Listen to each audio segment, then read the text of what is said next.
Hello everyone, a very warm welcome to Ecoholics YouTube channel. I am Shruti Jha and in today's session we are going to study about the most important body at the global world, or we can say the most important organization, that is United Nations Organization. In short form we call it as UNO. United Nations Organization is definitely the most important global organization which is responsible to maintain the peace at the global world and to create the collaboration between the different countries and also to maintain the sustainability of the global world. अब देखिए UN को बनाने की आखिर need क्यों पड़ी, तो आपको पता है कि सेकेंड वर्ल्ड वॉर एंड होती है 2 सितंबर 1945 को, और उसी के 1 मंथ बाद यहाँ पर यूएन एक बॉडी के रूप में हम सबके सामने आती है. जिस तरीके से वर्ल्ड वॉर एंड हुई और जो भी अपहीवल ग्लोबल वर्ल्ड पे वर्ल्ड वॉर के कंक्लूजन या फिर रिजल्टेंट के रूप में हमने देखा, जिस तरीके से वायलेंस हुआ, लोगों ने अपना घर खोया, कंट्रीज ने काफी ज्यादा वहां पर वायलेंस देखी, और मतलब इकोनॉमिकली भी देखिए और सोशली भी देखिए, हर तरीके से यहाँ पे कंट्रीज का एनवायरनमेंट डिस्टॉर्टेड हो चुका था. उसके बाद एक नीड थी कि हमको एक ऐसी ऑर्गेनाइजेशन की नीड है जो ग्लोबल लेवल पर पीस को मेंटेन रखे और आपस में जो कंट्रीज के और जो इश्यूज होते हैं, जो भी डिस्प्यूट्स होते हैं, उनको सॉल्व करे, जिससे फर्दर वर्ल्ड वॉर 1 और वर्ल्ड वॉर 2 जैसी सिचुएशन आगे जाके फ्यूचर में क्रिएट ना हो. तो this was the primary motive of forming the United Nations organizations to maintain peace and to have the stability between the relations of the countries at the global world. अब अगर हम इसके formation की बात करें तो 24 अक्टूबर 1945 को यूएन का फॉर्मेशन होता है, and that's why we celebrate 24th of October as the United Nations Day. And अगर आप इसके हेडक्वार्टर्स की बात करो तो यहाँ पे आपको याद रखने की जरूरत है, क्योंकि मोस्टली ऑर्गेनाइजेशंस के हेडक्वार्टर्स हमने जिनेवा स्विट्जरलैंड में देखे हैं, बट यूएन का हेडक्वार्टर आपको सिचुएटेड मिलेगा न्यूयॉर्क सिटी यूएसए में. If you talk about the member countries as of December 2024 की हम बात करें तो यहाँ पे 193 मेंबर कंट्रीज आपको देखने को मिलती हैं. और यहाँ पे अगर आप ऑफिशियल लैंग्वेजेस की बात करो कि यूएन का जो भी कामकाज होता है, जो बॉडी जिस तरीके से काम करती है, तो जो ऑफिशियल डॉक्यूमेंट्स की लैंग्वेज होती है उसी को आप ऑफिशियल लैंग्वेज बोलते हो. तो यहाँ पे ऑफिशियल लैंग्वेज यूएन के पास 6 हैं. First is Arabic, second is Chinese, then English, French, Russian and Spanish. So UN has 6 official language which are the following of these. Okay, now what is the purpose of UN? So the basic purpose, or we can say the primary purpose of formation of UN was definitely to maintain the peace. तो यहाँ पे आपको सबसे पहले तो कोशिश करनी है कि इंटरनेशनल पीस और सिक्योरिटी यहाँ पर बनी रहे. कोई भी एक कंट्री दूसरी कंट्री के ऊपर डोमिनेंस करके वॉर क्रिएट करके ऐसा ना हो कि उस कंट्री को नुकसान पहुंचाए. फिर अगर हम सेकेंड देखें तो cooperate in solving the international problems which also include economic, social, cultural और ह्यूमैनिटेरियन इश्यूज. तो यहाँ पे सारी कंट्री में अगर कोई ग्लोबली इकोनॉमिक क्राइसिस है या कोई एक सोशल क्राइसिस है या फिर किसी भी तरीके का क्राइसिस किसी भी कंट्री में अगर चल रहा है, तो वहां पे भी कोऑपरेट करना होगा सारी कंट्रीज के साथ. उस कंट्री में अगर हम किस तरीके से सोल्यूशन ओरिएंटेड पॉलिसीज प्रोवाइड कर सकते हैं, वो भी यहाँ पर यूएन का एक पर्पस है. Then also one of the purpose is to develop the friendly relations among the countries. क्योंकि आपको पता है कि वर्ल्ड वॉर जब कंडक्ट हुई थी तो उसके मेजर रीजन उसको कंडक्ट होने का था कि जो रिलेशंस थे स्टेट्स के बीच में वो फ्रेंडली नहीं थे, और कोई एक रेगुलेटरी अथॉरिटी भी नहीं था उस वक्त में जो कि मीडिएट करके उन इश्यूज को उस टाइम पर सॉल्व कर पाता. तो यहाँ पे यूएन का एक मोटिव रहता है कि अगर कंट्री के बीच में रिलेशंस अच्छे होंगे, फ्रेंडली होंगे, तो वॉर जैसी सिचुएशन आगे फ्यूचर में नहीं आएगी. So that's why this is also one of the purpose. Then is to promote human rights and fundamental freedom. तो यहाँ पे यूएन का ये भी एक कोशिश रहती है कि जो ह्यूमन राइट्स हैं उन पे भी ध्यान दिया जाए। ऐसा तो नहीं कि किसी पर्टिकुलर कंट्री में ह्यूमन राइट्स को कर्टेल किया जा रहा है या फिर माइनॉरिटीज बहुत ज्यादा डिस्ट्रेस्ड कंडीशन में रह रही हैं, तो यहाँ पे एक फंडामेंटल फ्रीडम की भी बात यूएन करता है।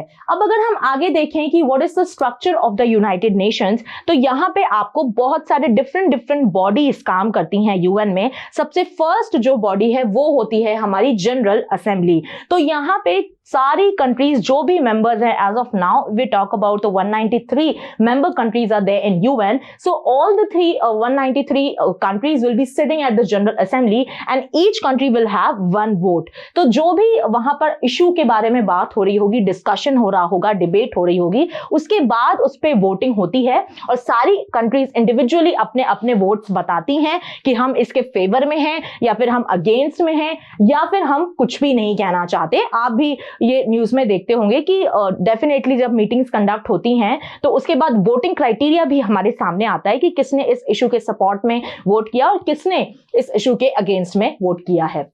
देन अगर फंक्शंस की बात करें तो यहाँ पे इंटरनेशनल इश्यूज को डिस्कस करना, उनके ऊपर अपनी राय देना, रिकमेंडेशंस देना एंड फॉरवर्ड पॉलिसी रखना that what steps should be taken in future in order to resolve this issue is the primary function of general assembly. Next also we have that UN की जो funding आती है, कितनी funding आ रही है, budget कितना रखना है, डे टू डे एक्सपेंसेस से कैसे हमको डील करना है, ये सारी चीजें भी जनरल असेंबली के अंडर ही आती हैं। फिर इसके बाद अगर आप देखिए तो one of the function is also to elect the non permanent members of the security council and other bodies. आप सभी को अगर नहीं पता होगा तो यूएन में 5 परमानेंट कंट्रीज हैं जो कि उसकी परमानेंट मेंबर्स हैं। बस उसके अलावा 10 नॉन परमानेंट मेंबर्स को भी रिक्रूट किया जाता है फॉर द 2-year टर्म। हर एक 2 साल बाद उन 10 नॉन परमानेंट मेंबर्स को दूसरी कंट्रीज को वहां पर हैंड ओवर किया जाता है। तो ये साइकिल चलती रहती है। बट जो परमानेंट मेंबर्स हैं यहाँ पर वो सिर्फ और सिर्फ 5 कंट्रीज ही हैं। ठीक है, अब नेक्स्ट अगर बॉडी को हम देखें तो वो है सिक्योरिटी काउंसिल। ये जो है वो रिस्पॉन्सिबल होती है for maintaining the international peace and security and to avoid the war-like situation or war-like repercussions in future।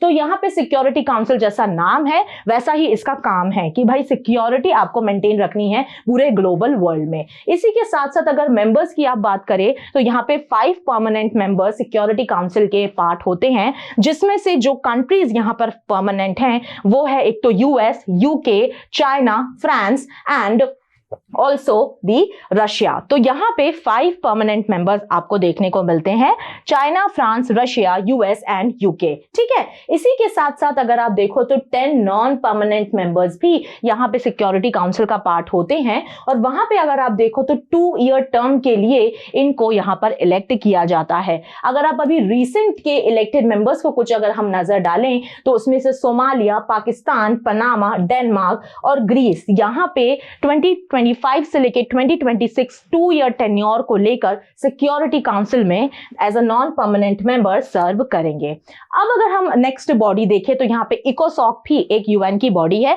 Which is economic and social council. Economic and social council is to maintain the stability of any country economically and socially. तो अगर economic कोई crisis है या फिर वहां पर socially ऐसी कोई इश्यूज आ रहे हैं कि भाई वुमेन को ज्यादा वहां पर इंपॉर्टेंस नहीं दी जा रही है या फिर माइनॉरिटीज को वहां पे कोई बहुत ज्यादा प्रॉब्लम्स हो रही हैं, तो इन सब चीजों से डील करता है इकोसॉक।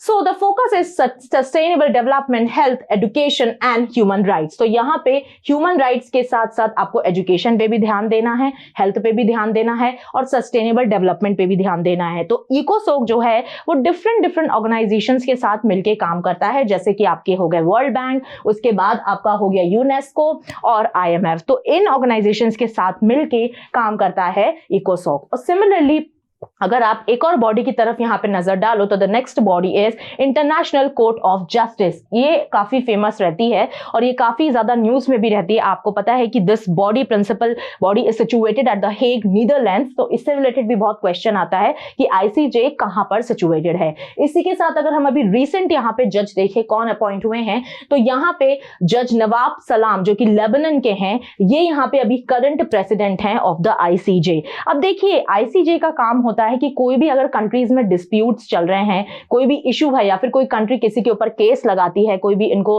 प्रॉब्लम है उस कंट्री पे, तो वहां पे वो आईसीजे में जाकर अपील करते हैं। और आईसीजे का ये काम होता है कि दोनों ही पार्टीज की बात सुनना और फिर फाइनल अपने डिसीजन पे पहुंचना। और जो भी कंट्री वहां पर डिक्लेयर होती है कि भाई इस कंट्री की यहां पर अब गलती है, तो वहां पर आईसीजे उस कंट्री को पनिश करने की कोशिश करता है थ्रू द सैंक्शंस और थ्रू अदर रेगुलेटरी फंक्शंस। तो वहां पे वो कोशिश करते हैं कि किस तरीके से हम उस कंट्री को जो है वो जिम्मेदार ठहराएं जिसकी यहां पर गलती है। इसमें अगर मैं आपको एक अभी रीसेंट का एग्जांपल बताऊं तो साउथ अफ्रीका ने जिस तरीके से गाजा में इजराइल का टिफ चल रहा है, तो वहां पे साउथ अफ्रीका ने यहां पर केस लगाया हुआ है इजराइल के ऊपर ऑन द गाजा जेनोसाइड। तो यहां पे वो केस चल रहा है और अभी रिसेंट में ही इन अक्टूबर 2024 14 और कंट्रीज इस केस में ऐड हो गई हैं against Israel and in the favour of South Africa, and all the countries are saying that yes, Israel has actually conducted the genocide at the Gaza Strip. तो यहाँ पे ये केस अभी रनिंग में है। अगर हम कॉज फंक्शंस पे ऊपर नजर डालें तो settle disputes between the member states, also provide advisory opinions on the legal questions. Now coming to the next body of UN, which is the Secretariat of UN. तो यहाँ पे this is the administrative arm of the UN. यहाँ पे जो भी administration से related काम होता है वो सेक्रेटेरिएट के द्वारा किया जाता है and which is also headed by the Secretary General of UN. आपको पता है सेक्रेटरी जनरल अभी करंट में यहाँ पे हैं एंटोनियो गुतेरेस, और काफी बार आपने इनका नाम सुना होगा। न्यूज़पेपर्स में तो हमेशा ही इनका नाम रहता है बिकॉज यूएन भी काफी न्यूज में डे टू डे टाइम पे बनी रहती है। फिर अगर हम इनके फंक्शंस देखें तो implement decisions of the UN bodies, जो भी यूएन से रिलेटेड बॉडीज हैं उन्होंने जो भी डिसीजंस किए हैं उसको ग्राउंड लेवल पे इंप्लीमेंट करने का काम सेक्रेटेरिएट का होता है, तभी इसको administrative arm of the UN का दर्जा दिया गया है। Similarly also the function is to conduct the diplomatic discussions and also the humanitarian assistance. तो यहाँ पे डिप्लोमैटिक मिशन को भी कंडक्ट करना और ह्यूमैनिटेरियन असिस्टेंस पहुंचाना किसी कंट्री में, वो भी यहाँ पर सेक्रेटेरिएट का एक मेन फंक्शन होता है। फिर आते हैं हम ट्रस्टीशिप काउंसिल पे। तो देखिए जो ट्रस्टीशिप काउंसिल बनाई गई थी वो बनाई गई थी to oversee the trust countries. अब ट्रस्ट कंट्रीज कौन थी? तो जब वर्ल्ड वॉर कंडक्ट हुई, जब खत्म हुई वर्ल्ड वॉर 2, तो उसके बाद बहुत ऐसी कंट्रीज थी जो कि सेल्फ गवर्न करने में सक्षम नहीं थी। तो उस सिचुएशन में वो सारी कंट्रीज हैंड ओवर कर दी गई थी किसको? यूएन को। तो यूएन उनकी एडमिनिस्ट्रेशन करता था, यूएन उन पे एक तरीके से गवर्न करता था। बट लेटर ऑन क्या हुआ, 1994 के आसपास यहाँ पर सारी कंट्रीज एक एक करके इंडिपेंडेंट होती गई और जो सबसे लास्ट में इंडिपेंडेंट हुई वो थी पलाऊ। तो यहाँ पे 1994 के बाद ट्रस्टीशिप काउंसिल का इतना कोई यहाँ पर महत्व या इंपॉर्टेंस नहीं रह गया है, क्योंकि जब कंट्रीज ही वहां पे मौजूद नहीं है तो फिर इसकी अथॉरिटी का भी कोई यहां पर लेना देना नहीं है। Now coming to the specialised agencies and programmes. अगर हम देखें तो यूएन खुद में ही एक बहुत बड़ी ऑर्गेनाइजेशन है, बट उसके कुछ सब एजेंसीज भी हैं जिनके साथ मिलके यूएन अपने फंक्शंस को कैरी आउट करता है। तो यहाँ पे सबसे पहले तो आ जाएगा वर्ल्ड हेल्थ ऑर्गेनाइजेशन। ये मैंने इंडिविजुअली भी कवर किया हुआ है और ये एक यूएन की स्पेशलाइज्ड एजेंसी है। फिर then we have the food and agricultural organisation, जो फूड सिक्योरिटी से लेके फूड सिक्योरिटी किस कंट्री में प्रेजेंट नहीं है, फूड सिक्योरिटी से क्या प्रोग्राम्स होने चाहिए, कैसे फूड सिक्योरिटी को हम ओवरऑल वर्ल्ड की फूड सिक्योरिटी को मेंटेन रख सकते हैं, वो इसका प्राइमरी फंक्शन होता है। फिर we have the UNICEF which is United Nations children's fund. तो इनका काम होता है कि जो बच्चे होते हैं, बच्चों के राइट्स को ध्यान में रखना, कहीं ऐसा तो नहीं है चाइल्ड लेबर प्रैक्टिस हो रहा है, बच्चों को एडुकेट एजुकेशन दिलाना, उनको एडुकेट न्यूट्रिशन दिलाना, फिर उनको एडुकेट एक्सेस टू यहाँ पर हेल्थ दिलाना। तो ये सारी जो काम होते हैं वो यूनिसेफ के द्वारा किए जाते हैं। फिर अगर आप फोर्थ देखो तो आएगा आपका UNHCR, the full form is United Nations high commissioner for refugees. तो यहाँ पे रेफ्यूजीज होते हैं कि जो दूसरी कंट्री में वहां पर शिफ्ट हो जाते हैं और रेफ्यूजी बन के दूसरी कंट्री में सहारा लेकर रहते हैं, तो उनकी यहाँ पर राइट्स की बात करना और उनके लिए क्या हम आगे कर सकते हैं उसके बारे में यहाँ पर यूएनएचसीआर काम करता है। फिर आपकी फिफ्थ बॉडी आपको दिखाई देगी UNESCO, United Nations Educational Scientific and Cultural Organization. हम बहुत सारी वर्ल्ड हेरिटेज लिस्ट पढ़ते हैं, इंटेंजिबल कल्चर या फिर टेंजिबल वाले लिस्ट में, तो बहुत सारी ये जितनी भी लिस्ट आती हैं वो सब यूनेस्को के द्वारा ही लेकर आई जाती हैं। तो यहाँ पे कल्चरली भी किस तरीके से हम एक मेंटेन कर सकते हैं, यहाँ पर कोशिश की जाती है कि कल्चरली जो भी कंट्रीज बहुत ज्यादा रिच हैं उनके कल्चर को हम मेंटेन रखें और आगे तक लेकर जाएं। इसके बाद अगर आप सिक्स्थ वाली एजेंसी देखोगे तो the World Food Programme is also one of the agency of the United Nations organisation. Now coming towards the challenges and criticism, definitely as you will see that after the world war when the UN organization was formed, later on also we have seen कि काफी ज्यादा ऐसे उन्होंने programmes conduct करे हैं जो successfully हमें world में एक मेजर चेंज लाते हुए दिखे हैं। बट अभी अगर हम इस सिनारियो की बात करें, 21st सेंचुरी की बात करें, 2024 की बात करें, तो बहुत सारी ऐसी सिचुएशंस हैं जो यूएन अभी तक अच्छे से डील नहीं कर पाया है, या फिर कुछ लूप होल्स वहां पर, कुछ बॉटलनेक्स ऐसे हैं जो हमको फिल करना जरूरी है यूएन में, जिससे हम आगे जाके यूएन की जो एफिशिएंसी है उसको मेंटेन रख सकें, उसको और ज्यादा एनहांस कर सकें। तो यहाँ पे देखिए सबसे पहले तो आपके फंडिंग इश्यूज आ जाते हैं, क्योंकि यहाँ पे बहुत ज्यादा कंट्रीज कभी फंड करती हैं कभी नहीं देती हैं। तो यहाँ पे जो एक ओकेजनल शॉर्टफॉल यूएन फेस करता है, उससे उनके जो डे टू डे ऑपरेशंस होते हैं उनकी एफिशिएंट फंक्शनिंग में भी यहाँ पर एक प्रॉब्लम आती है, क्योंकि फंडिंग नहीं होगी तो एनीवेज कोई और दूसरा काम आप नहीं कर सकते हो। फिर अगर आप देखें तो veto power in the security council, आपको पता है कि जो 5 परमानेंट मेंबर्स हैं उनके ही हाथ में वीटो पावर होती है, उसके अलावा किसी कंट्री के हाथ में वीटो पावर नहीं होती है। तो ऐसे केस में जब दो कंट्रीज के बीच में कोई प्रॉब्लम है, अगर यहाँ पे हम इंडिया और चाइना का एग्जाम्पल के रूप में समझें, तो जब भी इंडिया से रिलेटेड कुछ वहां पर एक इशू डिस्कस होता है या कोई प्रॉब्लम डिस्कस होती है, तो वहां पे हमेशा चाइना वीटो कर देता है, क्योंकि चाइना डेफिनेटली नहीं चाहता है कि भाई इंडिया का कोई भी वहां पर रेजोल्यूशन पास हो या फिर इंडिया के फेवर में कोई चीज वहां पर पास हो। तो इसीलिए ये इस तरीके से यहाँ पर वीटो की जो पावर है वो एक नेगेटिव इंपैक्ट भी क्रिएट कर देती है। फिर यहाँ पे अगर हम देखें तो रिफॉर्म की काफी ज्यादा डिमांड्स हैं, क्योंकि यहाँ पर बात है कि भाई जो यूएन है उसको और ट्रांसपेरेंट किया जाए और रिप्रेजेंटेशन को रिकंसिडर किया जाए कि भाई जो 5 मेंबर्स अभी तक बने हुए हैं फ्रॉम द डे ऑफ 1945, तो अब आपको रिकंसिडरेशन की जरूरत है। तो ये चीज जो है वो बहुत ज्यादा डिमांड में उठ रही है कि भाई now is a time for reforms in every organisation, be it IMF, be it world bank और be it the UN. Then effectiveness, debates around its ability to prevent the conflicts and enforce resolutions. तो यहाँ पे भी बात हो रही है कि भाई यूएन जो है वो शायद अब उतनी एफिशिएंट नहीं रही है जितनी कि वो पहले थी, क्योंकि डे बाय डे सिनेरियोस काफी चेंज हो रहे हैं। बहुत सारी कंट्रीज ऐसी हैं जिनकी रिप्रेजेंटेशन यूएन में बढ़नी चाहिए बट इतनी रिप्रेजेंटेशन उनकी है नहीं, तो उसकी वजह से भी यूएन की जो एफिशिएंसी है उसमें इंपैक्ट पड़ता है।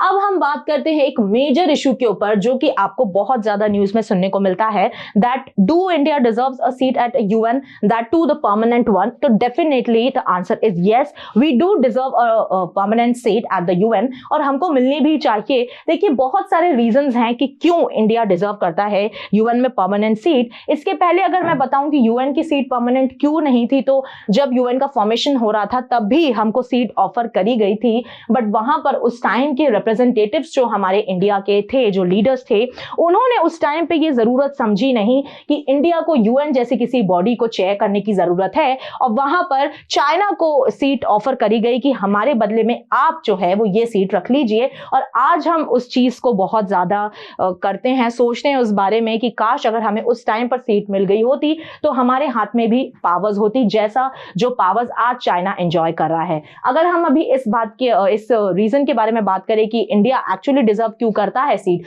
तो यहाँ पे देखिए अगर आप जियोपॉलिटिकल और स्ट्रैटेजिक सिग्निफिकेंस की बात करो तो definitely India is the world's most populated country, और यहाँ पे 1.4 बिलियन प्लस पीपल जो है लोग यहाँ पर इंडिया में रिसाइड करते हैं, और जिसकी वजह से आप बोलते हो कि 17% of the humanity lives only in India. इतनी बड़ी जायंट कंट्री जिसमें इतनी ज्यादा पॉपुलेशन, सबसे वर्ल्ड की सबसे ज्यादा पॉपुलेटेड कंट्री, अगर यूएन की परमानेंट मेंबर नहीं होगी तो फिर कौन होगा? तो ये तो सबसे पहला रीजन है कि भाई हम तो डिजर्व करते हैं, एक्यूरेट रिप्रेजेंटेशन हमको मिलनी चाहिए।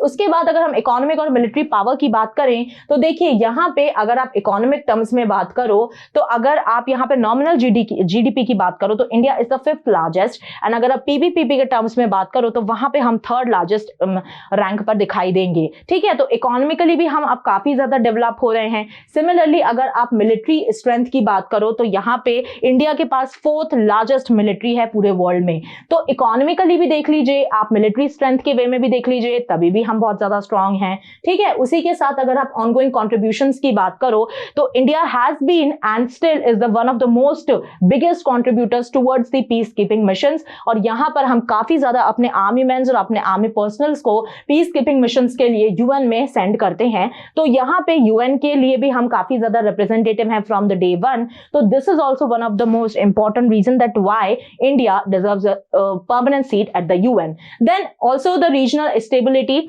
हम साउथ एशिया में काफी रीजनल स्टेबिलिटी बनाए रखे हुए हैं, जो इंडिया की एक पॉलिसी है कि भाई हमको ना तो इधर देखना है ना हमको उधर देखना है, हमको बस ये फोकस करना है कि अगर हमारा कोई वेलफेयर हो रहा है किसी एरिया में तो सामने वाली कंट्री का नुकसान नहीं होना चाहिए। ठीक है, वेलफेयर हो तो दोनों साइड से हो। तो ये इंडिया की जो डुअल पॉलिसी है कि इंडिया कोई सेल्फिश नेचर के साथ आगे नहीं बढ़ता है, तो वहां पे रीजनल स्टेबिलिटी जो मेंटेन है वो भी एक मेजर रीजन है कि why India is the great leader also for the political side, also to maintain the political diplomacy, also economically हमने देखा और मिलिट्री पावर के रूप में भी देखा। फिर अगर आप एक्टिव डिप्लोमेसी की बात करो, यहीं पे इसी डिप्लोमेसी की हम अगर बात करें तो अगर आप डिफरेंट एरियाज में देखो तो यहाँ पे बहुत ज्यादा इंडिया ने एक्टिव लीडर के रूप में उभरे हैं, जैसे कि आप G20 ले लीजिए, आप ब्रिक्स ले लीजिए, फिर क्वाड ले लीजिए। तो यहाँ पे इंडिया की जो रिप्रेजेंटेशन सामने आई है कि इंडिया को छोड़कर कोई भी ग्रुप अभी फॉर्म नहीं किया जा रहा है। अगर फॉर्म होता है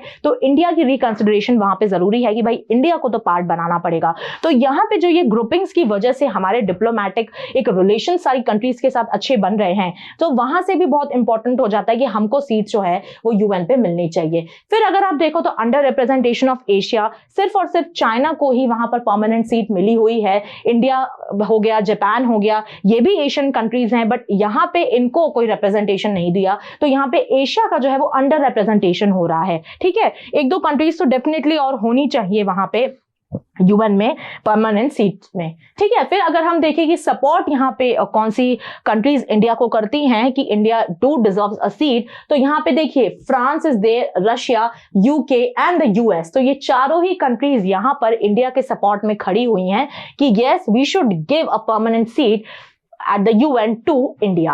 अब इसी के साथ G4 अलायंस भी आपको काफी सुनने को मिलता होगा। तो G4 अलायंस में अगर हम बात करें कंट्रीज की तो Germany, Japan, Brazil and India, ये चारों कंट्रीज यहाँ पर एडवोकेट कर रही हैं कि भाई हमको यहाँ पे परमानेंट सीट आप जरूर दीजिए क्योंकि हम यहाँ पर डिजर्व करते हैं और रिकंसिडरेशन का अब टाइम आ चुका है। सिमिलरली यहाँ पे इंडिया को अफ्रीकन यूनियन का भी सपोर्ट है। अफ्रीकन यूनियन भी यहाँ पर बढ़ चढ़ के बोल रहा है कि इंडिया को हमें सीट देनी चाहिए and India do deserve a permanent seat at UN. Thank you so much for watching my session. I hope आपको मेरा सेशन समझ में आया होगा।